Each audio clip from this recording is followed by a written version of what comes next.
Drafting with Numot is brought to you by CoolStuffInc.com and GatheringMagic.com. Explore the game.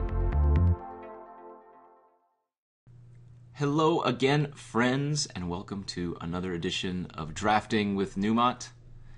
Today is the last 3 KTK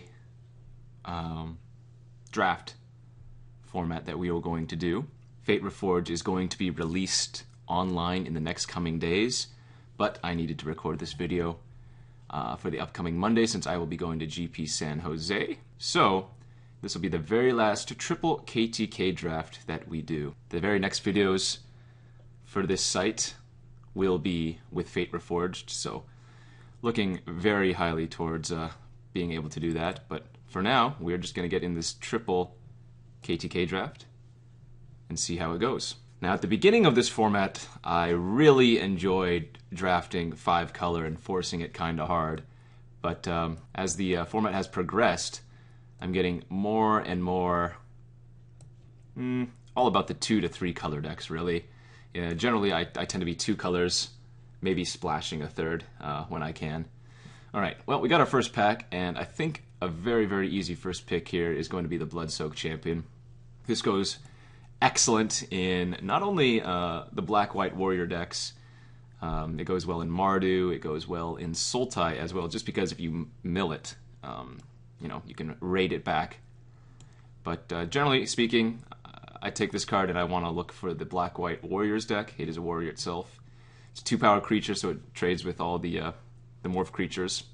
And the only other thing of note here that we're passing really is the Ruthless Ripper, which kind of sucks, given that it's also black, but I think that's alright. Other pseudo-notable cards, Abomination of Gudul and Treasure Cruise, but gonna go ahead and just take the Bloodsoaked Champion here and see if we can get chiefs of any sort. Alright. Not the best second pack following a Bloodsoaked Champion. You know, again, ideally we want to see Chief of the Scale or Chief of the Edge, or, you know, Murderous Cut if possible, but yeah, I'm not opposed to just taking the Mardu Hordechief here and trying to force the black-white. We're not passing any other good black-white cards other than the land. And we are sending some pretty clear signals that, you know, we do not want to be in either Teamer or Sultai. So I think that's fine to do here. Just take the Hordechief. This is one of the best white commons in the set, maybe second to like Feat of Resistance or something like that, but pretty nice pickup. Not only is this a warrior, the token it produces is a warrior. And again, not passing too much. Ambusher is nice if I want to go, you know, sort of like a Mardu deck. Growth is fine. Secret Plans can be very fun. But after taking the champion, I think I'm just going to take the Hordechief here and see if we can keep going down this route. Kind of rewarded. I think the pick here is easily Sultai Scavenger. This is pretty high value black flyer. 1 black, 5 colorless delve, 3/3 flyer. It is a warrior to note, so it does get the synergies of any of those warrior cards. And you know what? We're not really passing much here. I don't really care for Swarm of Bloodflies. It's fine, but not amazing. Aerostorm's clearly good. And yeah, really that's about it. I mean, Longshot Squad's serviceable. Unyielding Krumar is fine.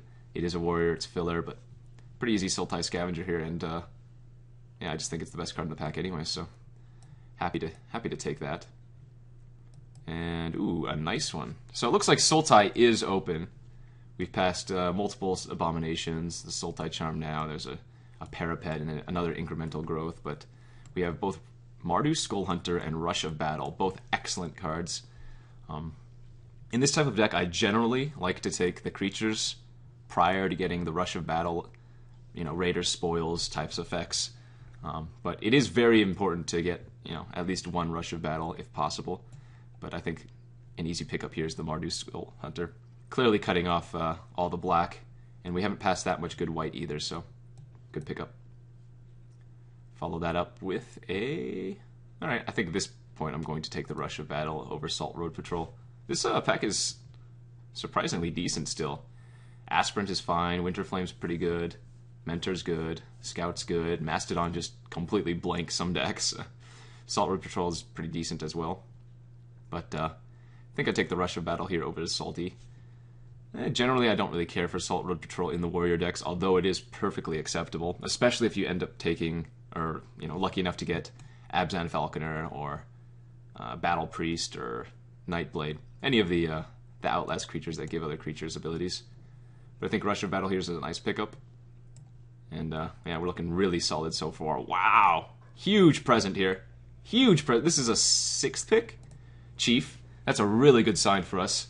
I mean, it didn't necessarily look super open earlier, but getting this 6th pick is a huge sign. So we're going to look to be just solid black-white, maybe splashing a good green card or a good red card if we see those for either the Mardu or the Abzan. But wow, Chief of the Scale here is excellent.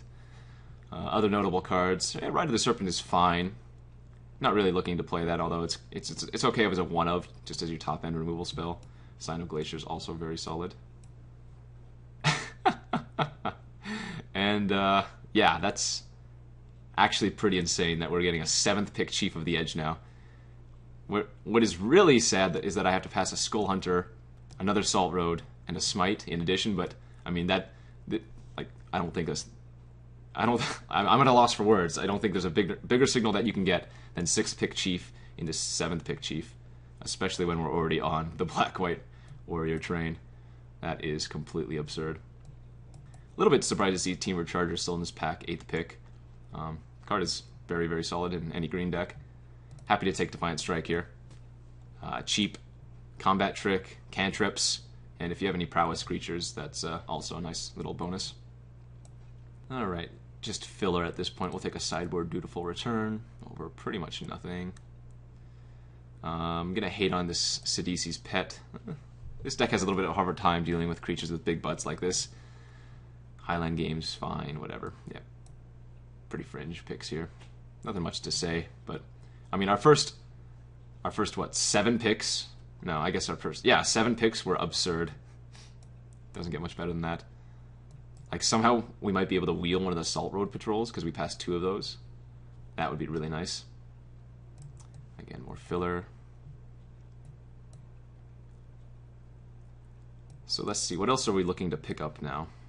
Raiders Spoils would be insane for us. More Mardu Hordechiefs are really good. Depending on how many creatures I get in this deck, we might want to pick up another Rush or Battle or 2. Just the fringe picks here. Looking for Debilitating Injuries. We didn't see any Disowned Ancestors.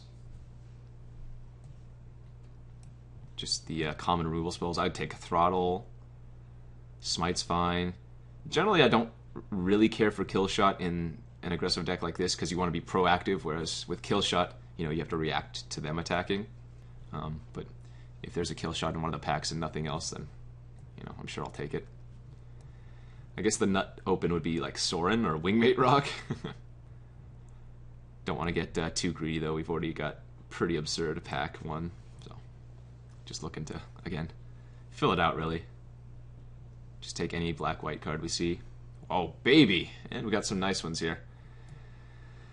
Man, how many cards in this pack would I play? I would play the Priest, the Murderous Cut, the Hateblade, the Skullhunter, and I might even run the Secret.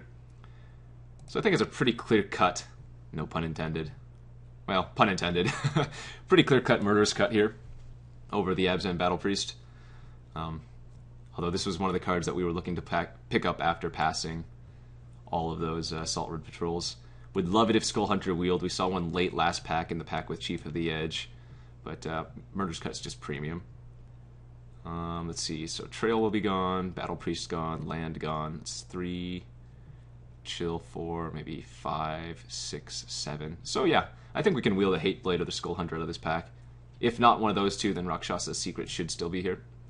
But pretty easy Murderous. Crackling Doom. So that's one of the cards that I could very easily splash here. Only other cards in this pack I would consider playing, well, Scoured Barons would make it in for sure, but the other one being Jeskai Student. Jeskai Student's not exactly the best in the Warriors list, but it is a perfectly serviceable 2-drop if you do need raid triggers for like the Horde Chiefs and whatnot. I think the safest pick here is probably the Scoured Barons, and the highest power level card here is Crackling Doom. Given that we're going to be pretty much black-white, or at least I hope to be.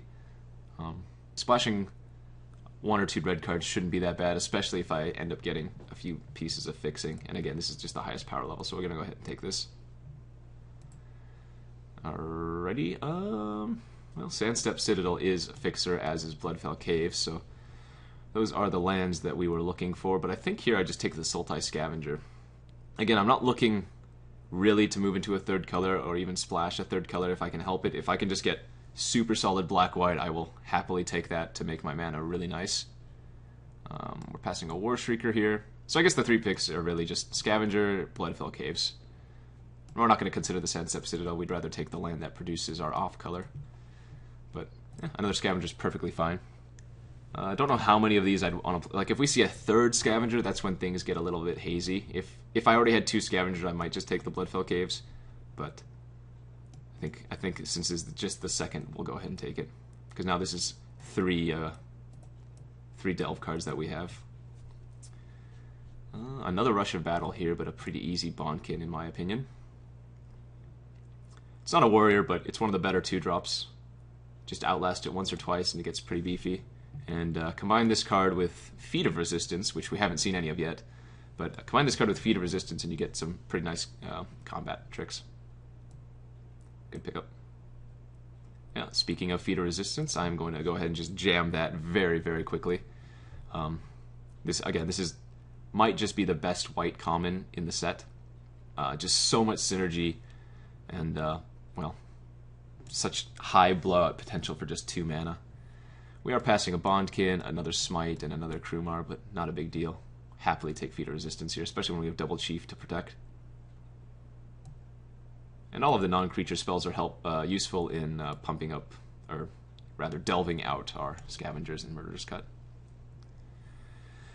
I've seen a lot of people play the Gurmag Swiftwing, and well, I'm always pretty happy when they play it against me. There are the occasions where they put, like, you know, Molten Snakeskin on it, or whatever that card's called, and you might just lose, but I think the scenarios where you lose to this card are a lot fewer than the scenarios where you beat this card. So I'm going to go ahead and just take the Jeskai Student here.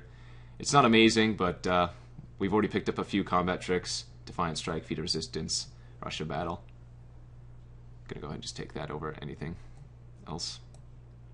Well, there is another Gurmag Swiftwing. Not going to take that, obviously. Just because I have a strong dislike for that card. And it just doesn't have any synergies in this deck except for turning on Raid, which we only have 1 of right now, the Mardu Hordechief.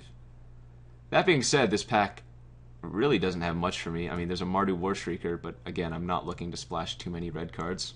There's a Shambling Attendant, which is also decent, but considering I already have 2 Scavengers and a Cut, not looking to pick up any more Delve cards.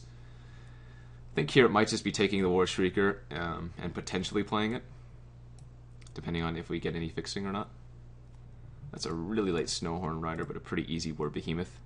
Only card here for us, and it's a decent morph. In black-white, you can't be too picky about the morph cards that you pick up. It's just namely the Bond-Kin and the Behemoth that you're going to get access to. And, yeah, nothing else in the pack. Not for us, anyways. Wow, I got excited for a second. I thought this was the Bloodfell Caves. Alright, well, we did not wield the Hateblade or the Skullhunter, which makes me very, very sad, but again, we expected this card to come back if neither of those wield, so we'll happily take that. It's actually decent in our deck, given that I've taken that double Scavenger and Cut. And a lot of Junky Trunky. We'll just take, I guess, Embodiment. Oh, Sage-Eye Harrier came back. That's pretty good for us. It is a warrior. And, yeah, I mean, Leaping Master is fine in that deck. But, yeah, very happy just to take a Sage-Eye. Now, I'd really like to get a Raider Spoils. I think that's one of the top uncommons on my list right now. Sometimes you can get those pretty late. I think people undervalue that card. I certainly think I undervalue that card a little bit. But we'll just have to see. Alright, well, the first pack was certainly a little bit better than the second pack, I believe, although we did pick up quite a few strong cards, so not going to complain. We picked up, what, the Cut, the Feat of Resistance, the Bond-Kin, and the Crackling Doom. Not too shabby. Didn't wheel any of the fixing lands, although I guess I'm not too surprised that we didn't. Right now I'm going to try to look to cut the War Shrieker if possible, and maybe just run the Crackling Doom. But if I don't get any fixing, then I'm not likely to play the Crackling. Wow. Another nice pack here for us. Wow. End Hostilities, Dazzling Ramparts, Mardu Heartpiercer. Take Up Arms is actually okay, since we have Chief of the Edge, Chief of the Scale, and Rush of Battle. Bitter Revelation's real good. I always want at least one of these in these type of decks. Killshot's fine. Again, another Scoured and another Krumar. I'm going to go ahead and just take the End Hostilities here. It's the most powerful effect by far. It seems a little bit odd in an aggressive deck, but if you're behind, then it can just, get you back into the game, and it's like it's so hard to replicate this effect that I think you just have to take this type of card. Hopefully we wield the Dazzling Ramparts, the Take Up Arms, or the Bitter Revelation, but more likely than not we're just going to wield the Krumar and not be the happiest about it. But happy to take the End. Into, let's see, now I do not think I want the third Scavenger here. I think we want to just take the Throttle. We're a little bit short on removal. I'm pretty happy we got the End Hostilities there for some additional removal, but I think Throttle is going to be the pick. Passing War Behemoth, Witness, Sage-Eye, and again another Scavenger, but I don't want 3 right now. Would rather have the first Throttle than the third Scavenger. Oh, now this is an interesting pick here. Dead Drop is very, very good. But we also have Feet of Resistance and Mardu Hordechief. Now, I think I actually take the Mardu Hordechief here. I'm a little bit short on creatures. I already have a lot of Delve that I don't need Dead Drop. I am losing out on Feet of Resistance, which really sucks, but I think I have to take the Hordechief here. Unfortunate. Still looking for one more pump effect if possible. Only pick here for us is going to be the Mardu Hateblade. Some nice cards in this pack, though. Death Frenzy's a little bit scary. Elder's good. 2 lands, and the Woolly Loxodon. But this guy's a warrior. Trades up a lot of the time. Enables the turn 2 Mardu Skullhunter raid. Pretty easy Kirin now. Not a warrior, but one of the better 4-drop white commons. Or just one of the better 4-drops. And one of the better white commons. Passing another kill shot. Talked about it before. This is proactive. Or this is reactive, and I want to be proactive. I probably would play a second Rakshasa Secret, but I'm not going to take it over a Kirin. Alright, Krumar's getting in pretty easily. At this point I'm just looking for a few more playables. I think with the Krumar that we have our deck. A lot of people like running 17 lands when they're 2-color like this, but I still generally like running 18. I guess I don't have too many Outlasters. In fact, just the Bond-Kin, but we'll have to see. Maybe I go down to 17. It all depends. So first pack went insanely well. Second pack went all right. Third pack, just not as good as the first 2, but it is giving us some additional filler. I'm not opposed to taking Venerable Lammasu. It is a fatty. It's a nice beater. And, well, if I do take this, I'm going to certainly run 18 lands. It's not too bad. Let's see, we have one more pack that we haven't seen, because that was pick 7. What was the card I was hoping to wheel? I think there were a few, right? Ooh, got there. Really happy to get that Bitter Revelation. I think Bitter Revelation was one of the cards I was looking to wheel. Gonna have to end up cutting some cards like Defiant Strike here, I think. Just make way for some better playables. Oh, okay. I'm actually surprised that both of these came back.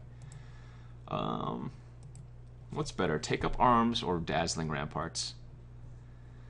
It's probably going to be the Take Up Arms, even though I only have one Chief of the Edge and 1 Rush of Battle. I'm actually pretty surprised that we didn't see another Rush of Battle later in the draft, because I passed multiples in the earlier portions, but happy to take the take. More filler. I'm not going to take a second Sage-Eye Harrier. I might want to sideboard like the Witness. Looking for 2 cuts here, I think. Probably going to cut Jeskai Student. Although it's a little bit awkward cutting a 2-drop when I have double Hordechief now. And what else am I looking to cut? One more card. Maybe it is just the Venerable Lammasu at this point. I'd rather have the synergy of the Take Up Arms. Our deck looks something like that. Let's see, what's the worst card in this deck? Worst card might be Unyielding Krumar. It might be Sage-Eye Harrier.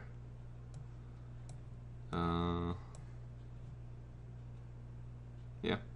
I think the secret's actually pretty decent here.